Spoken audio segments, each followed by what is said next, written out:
तो इस प्रश्न में पूछ रहे हैं कि अभी हाल ही में विश्व डाउन सिंड्रोम दिवस ये कब मनाया गया, तो आंसर होगा 21 मार्च को।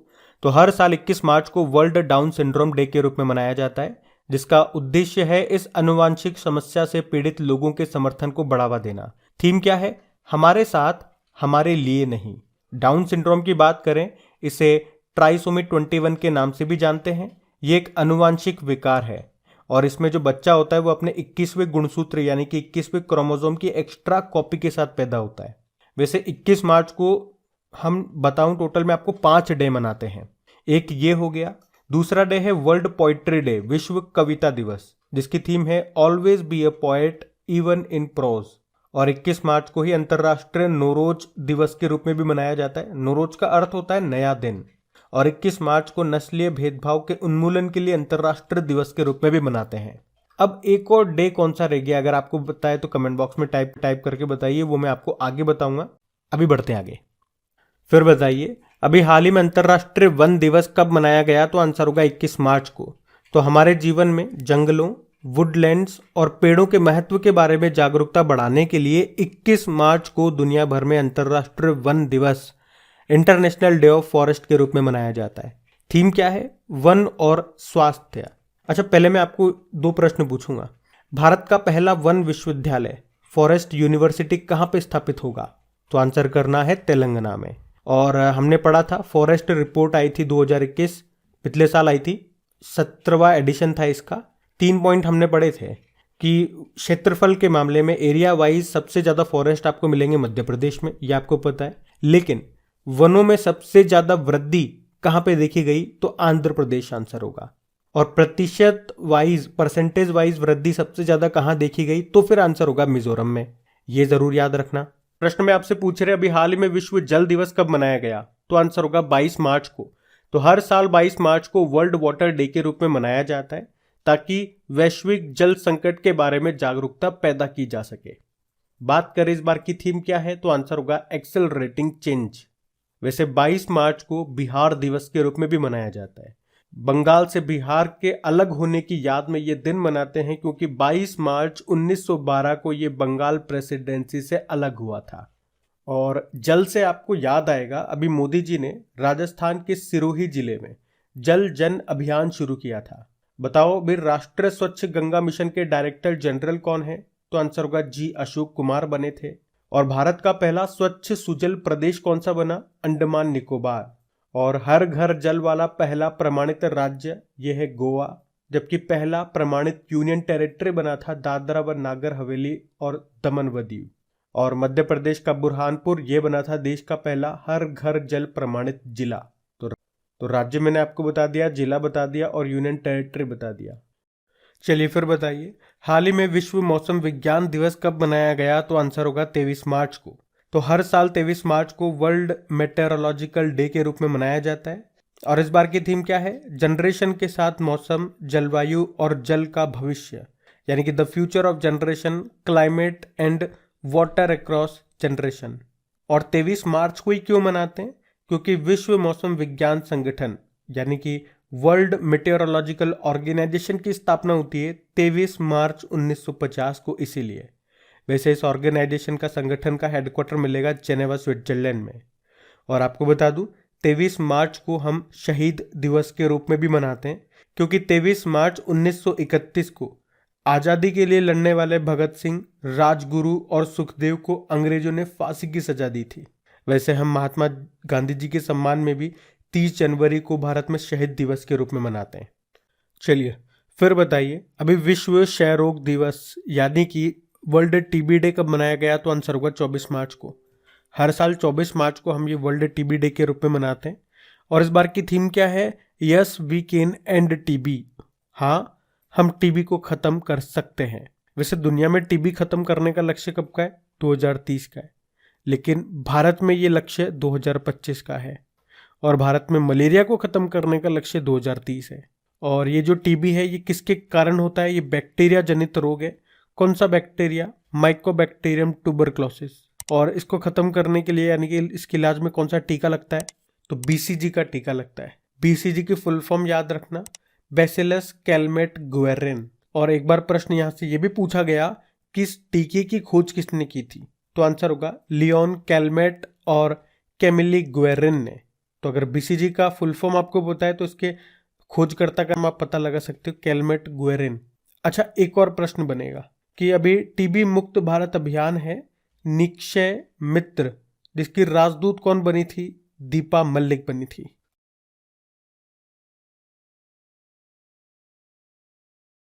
चलिए फिर बताइए, अभी हाल ही में हॉकी इंडिया ने पुरुष वर्ग का प्लेयर ऑफ द ईयर पुरस्कार किसे प्रदान किया? तो आंसर होगा हार्दिक सिंह को। तो अभी हॉकी इंडिया ने अपने 5वें वार्षिक अवार्ड का आयोजन किया, जिसमें भारतीय पुरुष हॉकी टीम के खिलाड़ी हार्दिक सिंह को बेस्ट मेल प्लेयर चुना है, जबकि महिला टीम की जो गोलकीपर है सविता पूनिया, उनको बेस्ट फीमेल प्लेयर चुना है। इन्हें पुरस्कार के रूप में पुरस्कार राशि 25-25 लाख रुपए दी गई। अच्छा, आपको याद होगा अभी महिला सीनियर राष्ट्रीय हॉकी चैंपियनशिप हुई थी आंध्र प्रदेश के काकीनाडा में।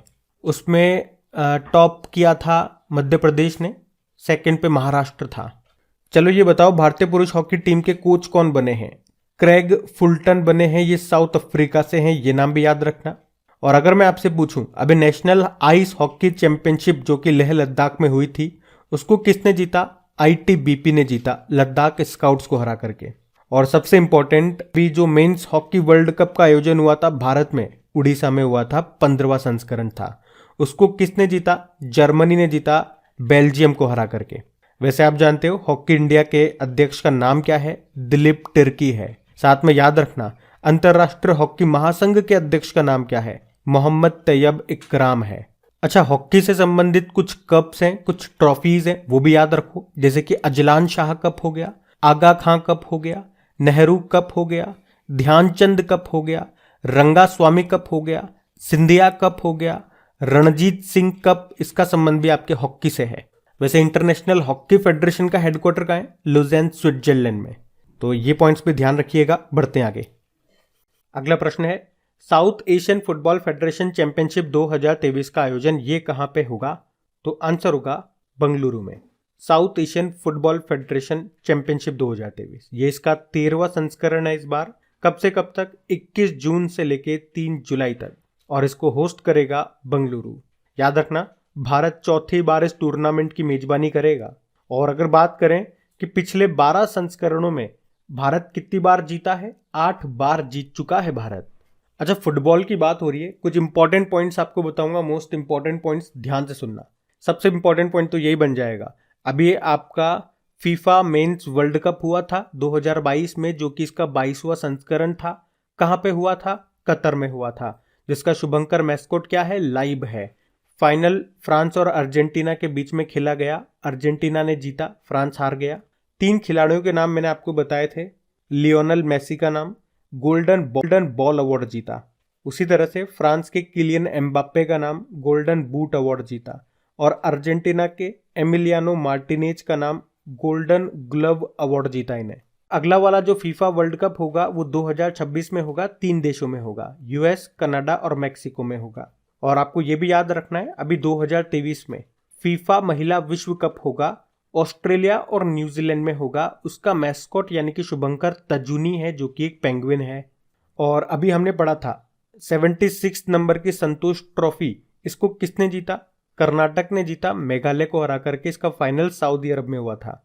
अभी 2022 के लिए बेस्ट फीफा मेल प्लेयर चुना गया लियोनल मेसी को, और महिलाओं में एलेक्सिया पुटेलस को। अभी फीफा क्लब वर्ल्ड कप हुआ था मोरक्को में, उसको रियल मैड्रिड ने जीत लिया, सऊदी अरब के अल हिलाल को हरा करके। उसके अलावा याद रखना 2023 में AFC एशियन कप ये कतर में होगा, और 2027 वाला सऊदी अरब में होगा। वैसे बताओ, ऑल इंडिया फुटबॉल फेडरेशन के चीफ कौन है? कल्याण चौबे हैं। और अभी 2022 में FIFA under 17 women's world cup ये भारत में हुआ था, इसको स्पेन ने जीता, कोलंबिया को हरा करके। और 2023 में जो FIFA under 17 mains world cup होगा वो पेरू देश में होगा। डूरंड कप, इसका संबंध भी फुटबॉल से है, ये एशिया का सबसे पुराना फुटबॉल टूर्नामेंट है, 2022 में हुआ था ये। उसको बंगलुरु फुटबॉल क्लब ने जीता था, मुंबई सिटी फुटबॉल क्लब को हरा करके। चलिए फिर बताइए, हाल ही में international shooting sports federation world cup shooting championship का आयोजन कहाँ किया गया? तो आंसर होगा भोपाल में। तो मध्य प्रदेश की कैपिटल भोपाल में international shooting sports federation world cup निशानेबाजी चैंपियनशिप का आयोजन किया गया? और ये प्रश्न इसलिए भी इम्पोर्टेंट हो जाता है क्योंकि देश में नई दिल्ली से बाहर आयोजित होने वाला ये पहला निशानेबाजी विश्व कप है। अच्छा, भोपाल से याद आएगा, अभी दिव्य कला मेले का आयोजन ये भोपाल में ही हुआ था। अभी राष्ट्रपति द्रौपदी मुर्मू जी ने 7वें धम्म सम्मेलन का आयोजन ये भी भोपाल में किया था। अभी 8वां भारत अंतर्राष्ट्रीय विज्ञान महोत्सव का आयोजन ये भी हुआ था भोपाल में ही। और राष्ट्रीय खाद्य उत्सव 2023 का आयोजन ये भोपाल में हुआ। और भारत का पहला ई वेस्ट क्लिनिक भी आपको भोपाल में ही मिलेगा, ध्यान रखना ये। बढ़ते आगे, फिर बताइए, अभी हाल ही में एशियाई बिलियर्ड्स खिताब किसने जीत लिया है? तो आंसर होगा पंकज आडवाणी ने। तो भारत के पंकज आडवाणी ने दोहा में एशियाई बिलियर्ड्स खिताब को जीत लिया है। उन्होंने इसमें ब्रजेश दमानी को हराया और ये खिताब जीत लिया। वैसे पंकज आडवाणी का ये नवा एशियाई बिलियर्ड्स खिताब है। उन्हें आपको बता दूं, 2004 में अर्जुन पुरस्कार मिला था, 2006 में मेजर ध्यानचंद खेल रत्न पुरस्कार मिला, 2009 में पद्मश्री मिला और अभी 2018 में पद्म भूषण मिला था। अच्छा, वहीं अगर हम बात करें महिला वर्ग में किसने जीता, तो चाइना की बाई यूलू ने ये खिताब जीता है। वैसे हमारे लिए तो पंकज आडवाणी का नाम इंपॉर्टेंट है, ये ध्यान रखना। बढ़ते आगे, फिर अगला प्रश्न है, इंटरनेशनल शूटिंग स्पोर्ट्स फेडरेशन विश्व कप निशानेबाजी चैंपियनशिप में सरबजोत सिंह ने कौन सा पदक जीता? तो आंसर होगा गोल्ड मेडल। तो इंटरनेशनल शूटिंग स्पोर्ट्स फेडरेशन विश्व कप शूटिंग चैंपियनशिप का आयोजन पहले तो ये बताओ कहाँ पे किया गया? अभी पढ़ा था हमने, मध्य प्रदेश भोपाल में किया गया। इसमें भारत के सरबजोत सिंह ने इस चैंपियनशिप का पहला गोल्ड मेडल जीता है। इन्होंने पुरुषों की 10 मीटर एयर पिस्टल वर्ग में ये गोल्ड जीता। इंटरनेशनल शूटिंग स्पोर्ट्स फेडरेशन स्थापना होती है 1907 में। हेडक्वार्टर म्यूनिक जर्मनी में है, ये जरूर याद रखना। बढ़ते आगे, फिर अगला प्रश्न है, अभी हाल ही में किस देश ने एशियाई खो खो चैंपियनशिप में पुरुष और महिला दोनों खिताब जीते हैं? तो आंसर होगा भारत। आपको याद हो तो हम लोगों ने पढ़ा था, ये चौथा एशियाई खो खो चैंपियनशिप ये कहाँ पे शुरू हुआ था? असम में। और अभी इसके परिणाम आ गए हैं। इसमें महिला और पुरुष दोनों कैटेगरी में भारत जीत गया है। और दोनों कैटेगरी में भारत ने किसको हराया? फाइनल में नेपाल को हराया है, ये थोड़ा सा ध्यान रखना आप। हम बढ़ते हैं आगे।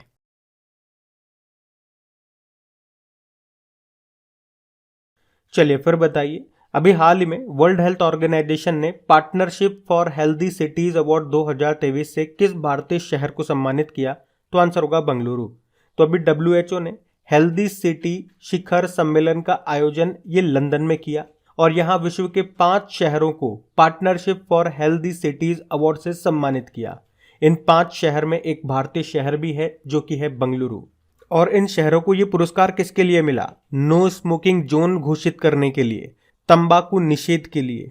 और वो 5 शहर पूछोगे कौन कौन से हैं? Athens, Mexico city, Vancouver, Bengaluru हो गया और मोंटेविडो। आपको बाकी याद नहीं रखने हैं, अगर एग्जाम में पूछेगा तो वो भारतीय शहर आपसे पूछेगा जो कि बंगलुरु है। अच्छा, WHO की बात करते हैं। वर्ल्ड हेल्थ ऑर्गेनाइजेशन स्थापना होती है 7 अप्रैल 1948 को और 7 अप्रैल को वर्ल्ड हेल्थ डे मनाते हैं। हेडक्वार्टर इसका जेनेवा स्विट्जरलैंड में है। डायरेक्टर जनरल है टेड्रोस अधानोम। अभी आपको याद हो तो WHO ने मुख्य वैज्ञानिक किसे नियुक्त किया था? चीफ साइंटिस्ट सर जेरेमी फरार को। और ये किनकी जगह आए?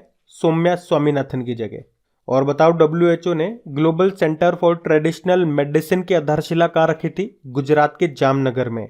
तो याद रखना। बढ़ते आगे, फिर बताइए, अभी हाल ही में 2022 Christopher Martin Jenkins spirit cricket award का विजेता किसे घोषित किया गया? तो आंसर होगा आसिफ शेख को। तो नेपाली विकेटकीपर बल्लेबाज हैं आसिफ शेख, जिनको 2022 Christopher Martin Jenkins spirit of cricket award का विजेता घोषित किया गया। ये पुरस्कार हर साल BBC के साथ मेरलबॉर्न क्रिकेट क्लब UK के द्वारा दिया जाता है। अच्छा, टिम साउदी ये न्यूजीलैंड के प्लेयर हैं। अभी 700 अंतरराष्ट्रीय विकेट लेने वाले पहले गेंदबाज बने। रोहित शर्मा अभी क्रिकेट के तीनों फॉर्मेट में शतक लगाने वाले पहले भारतीय कप्तान बने थे ये। और राशिद खान ये अफगानिस्तान के हैं। अभी T20 क्रिकेट इतिहास में सबसे तेज 500 विकेट लेने वाले सबसे युवा गेंदबाज बने थे ये। तो इनका नाम भी ध्यान रखना, न्यूज में है ये सारे। बढ़ते आगे, फिर अगला प्रश्न है, मिसेज इंडिया 2023 किसे चुना गया? तो आंसर होगा ज्योति अरोड़ा को। तो ज्योति अरोड़ा ये एक टैरो कार्ड रीडर भी हैं, ज्योतिषी भी हैं और अब फैशन में भी अपना नाम ऊंचा किया इन्होंने, क्योंकि मिसेज इंडिया 2023 का खिताब इन्होंने जीत लिया है। तो ज्योति अरोड़ा का नाम याद रखना। कुछ इंपॉर्टेंट नाम मैं आपको रिवाइज कराता हूं, जैसे कि मिस यूनिवर्स में बात करें तो पहली भारतीय कौन थी मिस यूनिवर्स का खिताब जीतने वाली? सुष्मिता सेन 1994 में बनी थी। लारा दत्ता बनी थी सन 2000 में और हरनाथ संधू ये 2021 में बनी थी। वैसे 2022 का मिस यूनिवर्स किसे चुना गया था? आर बॉनी गैब्रियल को। और ये आर बॉनी गैब्रियल ये कहां से है? ये अमेरिका से है। वहीं मिस वर्ल्ड की बात करें, पूछे अगर पहली भारतीय कौन थी मिस वर्ल्ड का खिताब जीतने वाली, तो रीता फारिया थी, 1966 में जीता था। और ऐश्वर्या राय ये 1994 में मिस वर्ल्ड बनी थी। प्रियंका चोपड़ा सन 2000 में और अभी मानुषी छिल्लर 2017 में बनी थी। वैसे 2022 में मिस वर्ल्ड कौन रही? कैरोलिना ब्लावस्का, ये पोलैंड से है, तो ये भी थोड़ा सा ध्यान रखना। बढ़ते आगे, चलिए फिर बताइए, अभी मार्च 2023 में गणित के लिए एबल पुरस्कार ये किसे प्रदान किया गया? तो आंसर होगा लुइस कैफरेली को। तो अर्जेंटीना अमेरिकी हैं लुइस कैफरेली, जिनको गणित के लिए एबल पुरस्कार दिया गया, जो आंशिक अंतर समीकरण के विशेषज्ञ हैं और वे पानी के प्रवाह से लेकर जनसंख्या वृद्धि तक की घटनाओं की व्याख्या कर सकते हैं। वे टेक्सास यूनिवर्सिटी में प्रोफेसर हैं। अच्छा, ये एबेल पुरस्कार ये नॉर्वे के राजा के द्वारा हर साल एक या एक से अधिक उत्कृष्ट गणितज्ञों को दिया जाता है। पहली बार 2003 में ये दिया गया था और पुरस्कार समारोह ओस्लो यूनिवर्सिटी में आयोजित होता है और इस बार ये मिला है लुइस कैफरेली को। अच्छा, अगर मैं आपसे पूछूं कि गणित का नोबेल पुरस्कार किसे कहा जाता है, तो आंसर होगा फील्ड मेडल को कहा जाता है। और 2022 का ये फील्ड मेडल 4 लोगों को मिला था वैसे तो, और उसमें से एक महिला थी, तो महिला का नाम ज्यादा इंपॉर्टेंट है। यूक्रेन की गणितज्ञ थी वो, उनका नाम था मैरिना वियाजोवस्का। बाकी आप जानते हो 2023 का प्रित्जकर पुरस्कार मिला सर डेविड चिपरफील्ड को। वास्तुकला का सर्वोच्च पुरस्कार है ये। और सर सैयद उत्कृष्टता पुरस्कार 2022 मिला है प्रोफेसर बारबरा मेटकॉफ को, अमेरिकी इतिहासकार हैं। और अभी 32वां व्यास सम्मान 2022 के लिए मिला था डॉक्टर ज्ञान चतुर्वेदी को, उनके उपन्यास पागलखाना के लिए। अच्छा, यहाँ पे 2 प्रश्न मैं आपसे पूछूंगा, डे से संबंधित है। वर्ल्ड मैथमेटिक्स डे और नेशनल मैथमेटिक्स डे ये हम कब मनाते हैं? कमेंट बॉक्स में टाइप करके बताओ। बढ़ते हैं आगे।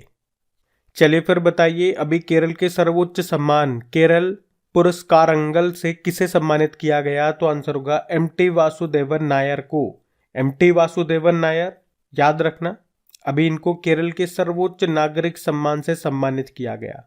एक्चुअली में जिस तरह से पद्म पुरस्कार होते हैं ना, तो उसी के तर्ज पे केरल सरकार ने केरल पुरस्कारंगल की स्थापना की 2021 में की थी। और जानते हो आप, पद्म पुरस्कार में भी 3 तरह के पुरस्कार होते हैं, पद्म विभूषण, पद्म भूषण और पद्मश्री। तो यहाँ पे पद्म विभूषण के तर्ज पे चलता है केरल ज्योति, पद्म भूषण के तर्ज पे है केरल प्रभा और पद्मश्री के तर्ज पे है केरल श्री। तो एमटी वासुदेवन नायर को कौन सा मिला? केरल ज्योति सम्मान मिला है, ये ध्यान रखना। बाकी शिव शंकरी का नाम जानते हो आप, 2022 के लिए सरस्वती सम्मान मिला। तमिल लेखक हैं, इन्हें इनके उपन्यास सूर्यवंशम के लिए ये पुरस्कार मिला। हरिबाल कृष्णन 2023 का मार्कोनी पुरस्कार मिला और विनोद कुमार शुक्ला 2023 का PEN Nabokov lifetime achievement award मिला। और ये अवार्ड पाने वाले ये पहले भारतीय एशियाई मूल के लेखक हैं। नाम ध्यान रखना, सारे इंपॉर्टेंट हैं। बढ़ते आगे।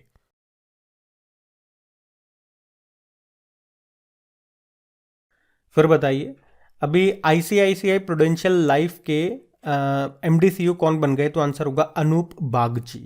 तो आईसीआईसीआई प्रूडेंशियल लाइफ इंश्योरेंस के एमडीसीयू अभी अनूप बागची बन गए हैं। इन्होंने किनका स्थान लिया? एनएस कन्नन का। आप जानते हो अभी बीपीसीएल के अध्यक्ष बने थे जी कृष्ण कुमार नाम है। टीसीएस के सीईओ बने के कृतिवासन नाम है। और फिक्की के महासचिव कौन बने? शैलेश पाठक बने। आईसीआईसीआई प्रूडेंशियल लाइफ इंश्योरेंस स्थापना होती है सन 2000 में, हेडक्वार्टर है मुंबई में। ध्यान रखना। बढ़ते हैं आगे। फिर बताइए, अभी हाल ही में सीएट के एमडी सीईओ के रूप में किसे नियुक्त किया गया? तो आंसर होगा अर्नब बनर्जी को।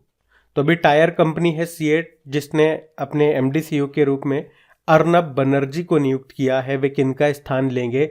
अनंत गोयनका का। सीएट ये भारत की एक टायर मैन्युफैक्चरिंग कंपनी है जिसकी स्थापना होती है 1958 में और हेडक्वार्टर है मुंबई में। मेघना अहलावत की बात करें, table tennis federation of India की पहली महिला अध्यक्ष बनी थी। रमेश केजरीवाल की बात करें तो अखिल भारतीय रबड़ उद्योग संघ के अध्यक्ष बने। और विनीत कुमार ये केवीआईसी के सीईओ बने थे। तो ये नाम भी न्यूज में थे, ध्यान रखना। बढ़ते आगे, चलिए फिर बताइए, हाल ही में किस भारतीय उद्योगपति को विशिष्ट सेवा के लिए ऑर्डर ऑफ ऑस्ट्रेलिया में नियुक्त किया गया? तो आंसर होगा रतन टाटा जी को। तो अभी ऑस्ट्रेलिया ने भारतीय उद्योगपति रतन टाटा जी को ऑस्ट्रेलिया भारत संबंधों और विशेष रूप से व्यापार, निवेश और परोपकार के लिए विशिष्ट सेवा के लिए ऑर्डर ऑफ ऑस्ट्रेलिया में शामिल किया है। अब जैसे कि मान लो आप ऑस्ट्रेलिया पढ़ने जाओगे तो टाटा फैमिली ट्रस्ट की तरफ से आपको स्कॉलरशिप दी जाती है।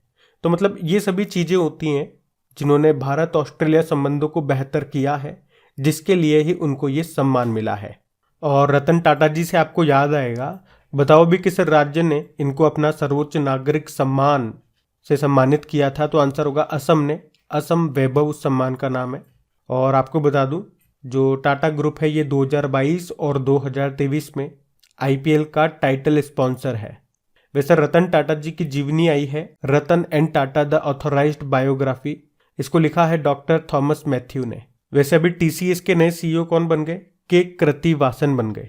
और अभी टाटा ग्रुप के पूर्व चेयरमैन का निधन हो गया, उनका नाम था साइरस मिस्त्री। और अभी टाटा सन्स के पूर्व निदेशक का भी निधन हो गया, उनका नाम आर.के. कृष्ण कुमार था। तो याद रखना ये पॉइंट्स। बढ़ते आगे,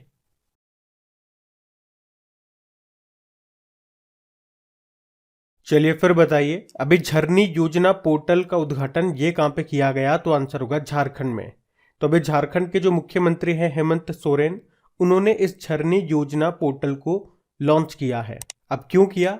तो इस पोर्टल पर राज्य की सभी निजी कंपनियों को अपना रजिस्ट्रेशन करना होगा और उन्हें 75% रोजगार जो स्थानीय निवासी हैं, जो स्थानीय अभ्यर्थी हैं, उनको देना होगा। तो समझ गए, मतलब जिस कंपनी को जिस फील्ड में स्किल मैन पावर की जरूरत होगी वो इस पोर्टल में अपना नोटिफिकेशन डाल दे कि भाई हमें इस फील्ड में इतने लोग चाहिए, और उस फील्ड के जो स्किल्ड लोग हैं वो वहां देखेंगे कि हाँ इस कंपनी में वैकेंसी निकली है और हमारे लिए है, तो उनको नौकरी मिल जाएगी। तो ये एक पोर्टल है, ये सेतु की तरह काम करेगा, आप कह सकते हो। जिन कंपनियों को वैकेंसी डालनी है वो इस पोर्टल में डाल देंगे और जिनको चाहिए वो इस पोर्टल से ढूंढ लेंगे। दोनों को आपस में मिलाने का काम करेगी। अच्छा, यहाँ पे फिर बताइए, अभी हाल ही में किसने कॉल बिफोर यू डिग नाम से एप्लीकेशन को लॉन्च किया? तो आंसर होगा प्रधानमंत्री नरेंद्र मोदी ने। एक्चुअली आप लोगों ने देखा होगा कई जगह जब रोड को चौड़ा करना होता है, रोड बनाना होता है या कोई नई केबल बिछानी होती है तो रोड को खोद दिया जाता है, और खुदाई के दौरान उसमें जो पहले से ऑप्टिकल फाइबर केबल होती है या गैस की पाइपलाइन हो गई या पानी की पाइपलाइन हो गई, वो टूट फूट जाती है, देखा होगा आपने। अगर अपन अकेले दूर संचार क्षेत्र की केबल की बात करें तो डेटा के अनुसार ऐसा आया है कि साल में 10 लाख बार ये कट जाती है और इससे करीब 3000 करोड़ रुपए तक का नुकसान होता है। तो इसी को रोकने के लिए ये कॉल बिफोर यू डिग, यानी कि इसका मतलब हो गया सड़क खोदने से पहले फोन करो, इस नाम से एक एप्लीकेशन को लॉन्च किया अभी प्रधानमंत्री नरेंद्र मोदी जी ने। और इस एप्लीकेशन को किसने बनाया? दूर संचार विभाग और गुजरात की Bhaskaracharya national institute for space application and geo informatics ने। तो इस एप्लीकेशन में संबंधित एजेंसियों के फोन नंबर दिए गए हैं जिससे खुदाई करवा रही जो भी एजेंसियां हैं वो उनसे संपर्क कर सकती है। जैसे कि मान लो इस रोड की खुदाई करानी है तो एक बार यहाँ पे उस क्षेत्र के पानी वालों से, गैस वालों से, केबल वालों से कांटेक्ट कर लो कि भैया इधर कोई पाइपलाइन वगैरह कुछ केबल वगैरह बिछ रही है क्या। फिर उस हिसाब से प्लानिंग करके खुदाई करो ताकि नुकसान ना हो।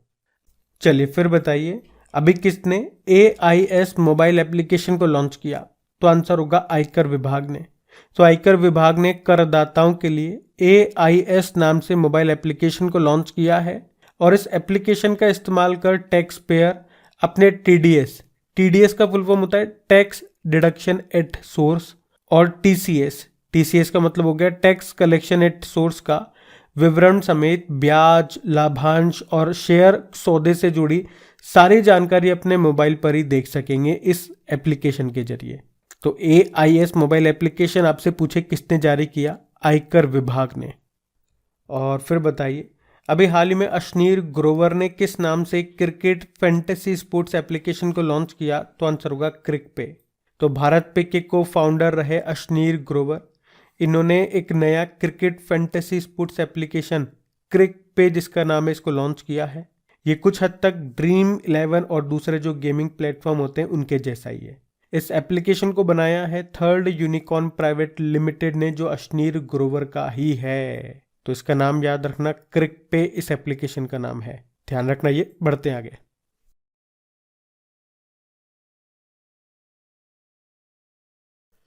चलिए फिर बताइए, दयालु योजना ये कहाँ पे शुरू की गई? तो आंसर होगा हरियाणा में।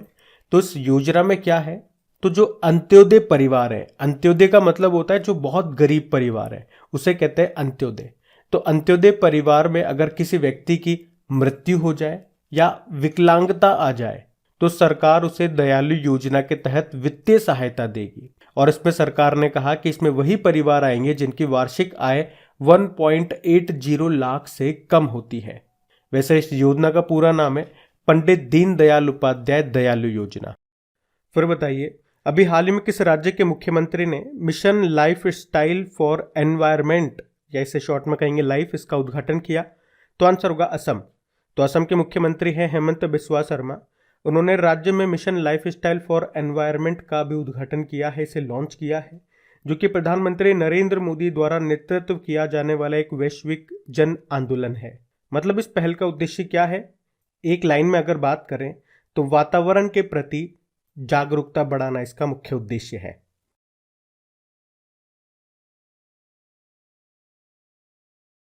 चलिए फिर बताइए, मार्च 2023 में भारत महोत्सव 2023 का आयोजन कहाँ किया गया? तो आंसर होगा कुवैत में। तो कोविड के बाद ये भारत महोत्सव पहली बार हो रहा है, इसलिए प्रश्न इंपॉर्टेंट हो जाता है। कहाँ पे? कुवैत में। और इसका उद्घाटन किया हमारी संस्कृति राज्य मंत्री मीनाक्षी लेखी ने। तो ये आपको याद रखना है। चलिए फिर बताइए, अभी हाल ही में घोड़े जात्रा त्योहार ये किस देश में मनाया गया? तो आंसर होगा नेपाल में। घोड़े जात्रा, जिसे घोड़ों का त्योहार के रूप में भी जाना जाता है, अभी 21 मार्च 2023 को नेपाल के ललितपुर में ये मनाया गया। घोड़े जात्रा उत्सव ये मल्ला शासन, जो कि 13वीं से 18वीं शताब्दी तक था, उनके द्वारा ये मनाया जाता था। और ये विश्वास के आधार पर हर साल मनाया जाता है कि इसका अवलोकन प्राचीन काल में गुरुमापा, जिसे तुंडी भी कहा जाता है, तो इस राक्षस पर विजय के उत्सव के रूप में इसको मनाते हैं। और ललितपुर की घोड़ा यात्रा ये काठमांडू से अलग है, क्योंकि एक अकेला घोड़ा इसमें शहर का चक्कर लगाता है।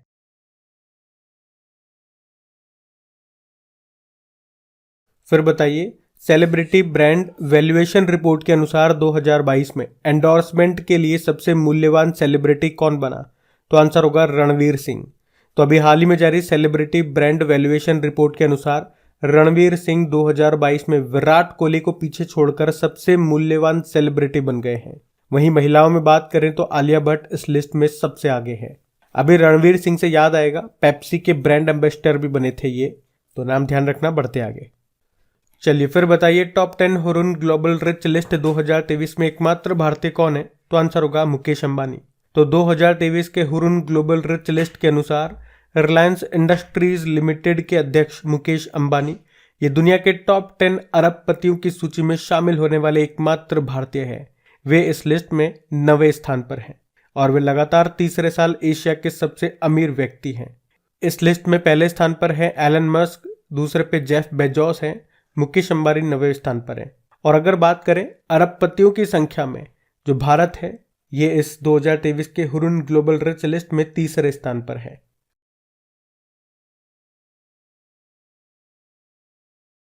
तो इस प्रश्न में आपसे पूछ रहे हैं, हाल ही में छत्रपति शिवाजी महाराज नाम की पुस्तक को किसने लिखा है? तो आंसर होगा श्रीमंत कोकाटे ने।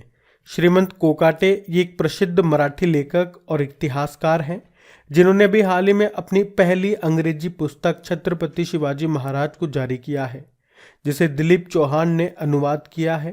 तो नाम याद रखना, श्रीमंत कोकाटे। अभी रचना बिष्ट ने एक बुक लिखी है बिपिन रावत जी के ऊपर। बुक का नाम है Bipin the man behind the uniform. K M Chandrashekhar, इन्होंने as good as my word नाम से बुक लिखी। और Sajjan Singh Yadav India vaccine growth नाम की बुक लिखी थी, जिसको हमारे हेल्थ मिनिस्टर मनसुख मांडविया जी ने लॉन्च किया था। तो ये ध्यान रखना। बढ़ते आगे। चलिए फिर बताइए, अभी हाल ही में किसने अपनी नई book a matter of the heart education in India इसको लिखा है? तो आंसर होगा अनुराग बेहर ने। अनुराग बेहर जो अजीम प्रेमजी फाउंडेशन के सीईओ हैं और अजीम प्रेमजी यूनिवर्सिटी के संस्थापक उपाध्यक्ष हैं, उन्होंने अभी अपनी नई बुक लिखी है जिसका नाम है a matter of the heart education in India. अच्छा, एक के द्विवेदी ह्यूमन एनाटॉमी नाम से बुक लिखी। अरविंद मंडलोई जावेद अख्तर के ऊपर एक बुक लिखी है, उसका नाम है Jadunama. Shubhra Gupta Irfan Khan a life in moves नाम से बुक लिखी इन्होंने। ध्यान रखना ये। बढ़ते आगे।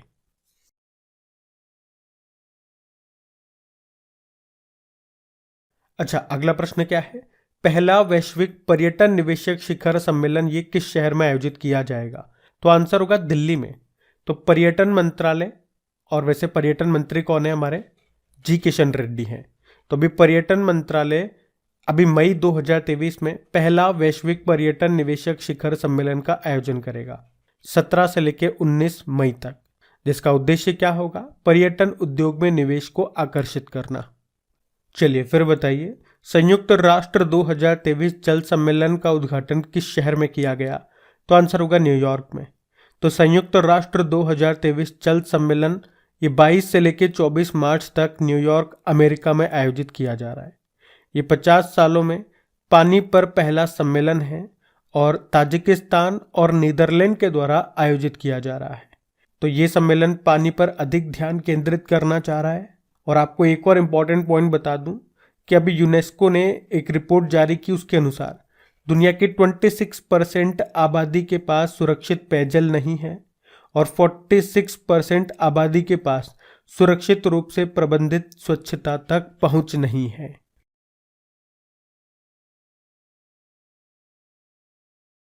अभी हाल ही में किस हॉकी प्लेयर के नाम पर रायबरेली के स्टेडियम का नाम रखा गया? तो आंसर होगा रानी रामपाल। तो रायबरेली के हॉकी स्टेडियम का नाम भारतीय टीम की star hockey player Rani Rampal के नाम पर रखा गया है और इस तरह वे ये उपलब्धि पाने वाली पहली महिला खिलाड़ी बन गई हैं। इसका नाम अब होगा रानीज गर्ल्स हॉकी टर्फ। वे वर्तमान में भारतीय महिला हॉकी टीम के कप्तान हैं। रानी रामपाल की बात कर रहे हैं। अच्छा, इसी तरह से कुछ और इम्पोर्टेंट मैं आपको पॉइंट्स बताता हूँ। जैसे कि इंग्लैंड के लिसेस्टर क्रिकेट ग्राउंड का नाम सुनील गावस्कर के नाम पर रखा गया था। मोहाली के हॉकी स्टेडियम का नाम बदलकर बलबीर सिंह सीनियर के नाम पर रखा गया था। और आपको बताया भारत का सबसे बड़ा हॉकी स्टेडियम ये बना उड़ीसा में, जहां पे अभी मेंस हॉकी वर्ल्ड कप हुआ था, जिसमें टॉप पे रहा था जर्मनी, सेकंड पे बेल्जियम था। उसका नाम बिरसा मुंडा के नाम पे रखा गया। और बाईचिंग भूटिया जो कि हमारे फुटबॉल प्लेयर थे, उनके नाम पे सिक्किम में फुटबॉल स्टेडियम बन रहा है, नामची सिक्किम में। और दुनिया का सबसे बड़ा क्रिकेट ग्राउंड ये आपको मिलेगा गुजरात में, मोटेरा स्टेडियम, उसका नाम नरेंद्र मोदी के नाम पे रखा गया। लखनऊ के इकाना स्टेडियम का नाम अटल बिहारी के नाम पे रखा गया था। तो ये तो थे स्टेडियम से संबंधित प्रश्न। अब 2-3 प्रश्न और याद रखो। जैसे कि अभी सीनियर महिला राष्ट्रीय हॉकी चैंपियनशिप आंध्र प्रदेश के काकीनाडा में हुई थी। उसमें पहले स्थान पे रही थी मध्य प्रदेश की टीम, दूसरे पे महाराष्ट्र। अच्छा, अभी भारतीय पुरुष हॉकी टीम के कोच कौन बन गए? क्रेग फुलटन बन गए, ये साउथ अफ्रीका से है। अभी नेशनल आइस हॉकी चैंपियनशिप जो कि लेह लद्दाख में हुई थी, उसको आईटीबीपी ने जीत लिया लद्दाख स्काउट्स को हरा करके। और हॉकी इंडिया के अध्यक्ष का नाम क्या है? दिलीप तिर्की है। जबकि अंतर्राष्ट्रीय हॉकी महासंघ के अध्यक्ष कौन है? मोहम्मद तैयब इकराम है। तो ये सारे पॉइंट्स आप याद रखिएगा। बढ़ते आगे। फिर बताइए, हाल ही में कहाँ आरबीआई का डेटा सेंटर और साइबर सुरक्षा प्रशिक्षण संस्थान स्थापित किया जाएगा? तो आंसर होगा भुवनेश्वर में। तो आरबीआई के जो गवर्नर हैं शक्तिकांत दास, अभी उन्होंने उड़ीसा की कैपिटल भुवनेश्वर में एक ग्रीन फील्ड डेटा सेंटर और एक एंटरप्राइज कंप्यूटिंग एंड साइबर सुरक्षा प्रशिक्षण संस्थान की स्थापना की। हमने कहा आरबीआई की स्थापना होती है 1 अप्रैल 1935 में और इसकी स्थापना किस समिति की सिफारिश पे होती है? यंग हिल्टन आयोग। इसका राष्ट्रीयकरण हुआ 1 जनवरी 1949 में। हेडक्वार्टर मिलेगा मुंबई में। वर्तमान में गवर्नर शक्तिकांत दास 25वें नंबर के हैं। और अभी याद रखना, गवर्नर ऑफ द ईयर का अवार्ड भी मिला था इनको। और अगर पूछे कि पहले ब्रिटिश गवर्नर कौन थे, तो ऑसबॉर्न स्मिथ थे। पहले इंडियन गवर्नर कौन थे? सीडी देशमुख थे। और सीडी देशमुख से याद आएगा, मुंबई के चर्च गेट रेलवे स्टेशन का नाम सीडी देशमुख के नाम पे रखा गया। चलिए फिर बताइए, अभी मार्च 2023 में भारत और किस देश के बीच में कोंकण 2023 अभ्यास का आयोजन किया गया? तो आंसर होगा यूके। कोंकण अभ्यास 2023 अभी 20 से लेके 22 मार्च 2023 तक ये चला। भारत और यूके के बीच में ये एक नौसैन्य अभ्यास है। कहाँ हुआ? अरब सागर में। और इसमें भारत की तरफ से INS त्रिशूल और type 23 guided missile frigate HMS Lancaster ने इसमें हिस्सा लिया। चलिए फिर बताइए, हाल ही में इसरो ने INS 2B के ग्राउंड स्टेशन का उद्घाटन कहाँ किया? तो आंसर होगा भूटान में। अच्छा, अगर आपको याद हो तो हम लोगों ने पढ़ा था कि इसरो ने एक लॉन्च व्हीकल है PSLV C54, इससे भूटान का एक सैटेलाइट लॉन्च किया था INS 2B, और एक अर्थ ऑब्जर्वेटरी सैटेलाइट 06 को भी लॉन्च किया था। तो ये भूटान का जो ये सैटेलाइट है INS 2B, इसका फुल फॉर्म क्या हो गया वैसे? इसरो नैनो सैटेलाइट भूटान के लिए इसरो ने ये एक नैनो सैटेलाइट लॉन्च किया था। अब इसे लॉन्च तो कर दिया गया, फिर इसरो ने कहा कि इसकी मॉनिटरिंग कैसे करेंगे, मतलब इसकी मॉनिटरिंग के लिए ग्राउंड स्टेशन बनाएंगे हम, और वो हम भूटान में बनाते हैं, भूटान की कैपिटल थिम्पू में। मतलब इस सैटेलाइट जो भी डेटा भेजेगा, जो भी रिपोर्ट भेजेगा, वो यहीं पर देगा। तो इसीलिए हमने कहा कि इसरो ने INS 2B के ग्राउंड स्टेशन का उद्घाटन कहाँ किया? तो आंसर होगा भूटान में किया। बात समझ में आई? देखो, इसरो की बात करते हैं। Indian space research organisation full form हो गई, स्थापना होती है 1969 में। चेयरमैन कौन है? अभी नए बन गए 10वें, S सोमनाथ नाम है। मोटो होता है space technology is in service of human kind. चलो आप मुझे बताओ, भारत का पहला निजी पायलट इंजन कारखाना कहाँ पे खोला गया? तो आंसर होगा चेन्नई में। अच्छा, ये बताओ, भारत का पहला निजी तौर पर विकसित रॉकेट जिसका नाम क्या है? विक्रम S नाम है। इसको किसने बनाया है? स्काई रूट ने बनाया। वैसे अभी स्काई रूट ने भारत का पहला निजी तौर पर क्रायोजेनिक रॉकेट इंजन का भी परीक्षण किया था, और उसका नाम रखा था धवन 1। और आपको याद है, भारत का पहला हाइब्रिड रॉकेट कहां से लॉन्च हुआ? तो आंसर होगा तमिलनाडु से। अभी इसरो ने अपना सबसे छोटा रॉकेट लॉन्च किया था, तो उसका नाम क्या है पहले तो ये बताओ? SSLV D2, मतलब हो गया शॉर्ट सैटेलाइट लॉन्च व्हीकल। कहां से लॉन्च किया था? सतीश धवन अंतरिक्ष केंद्र श्रीहरिकोटा आंध्र प्रदेश से। और इसमें 3 सैटेलाइट भेजे गए थे। अगर मैं आपसे पूछूं, इसरो ने एक वर्चुअल स्पेस म्यूजियम लॉन्च किया, उसका नाम क्या है? स्पार्क। और अभी इसरो ने वन वेब कंपनी के 36 सैटेलाइट को लॉन्च किया था। किसके द्वारा? GSLV Mark 3 M2 के द्वारा। यहां पे M2 का मतलब हो गया कि इस रॉकेट का ये दूसरा मिशन था।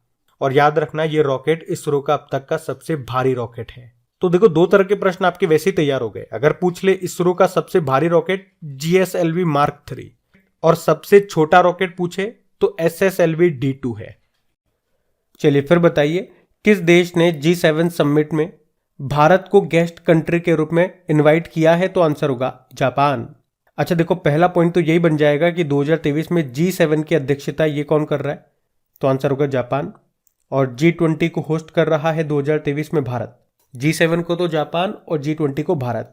तो अभी जापान के जो प्रधानमंत्री हैं फूमियो किशिदा, ये भारत की यात्रा पर आए, और यहीं पर उन्होंने भारत के प्रधानमंत्री नरेंद्र मोदी को G7 समिट में भाग लेने के लिए इनवाइट किया है।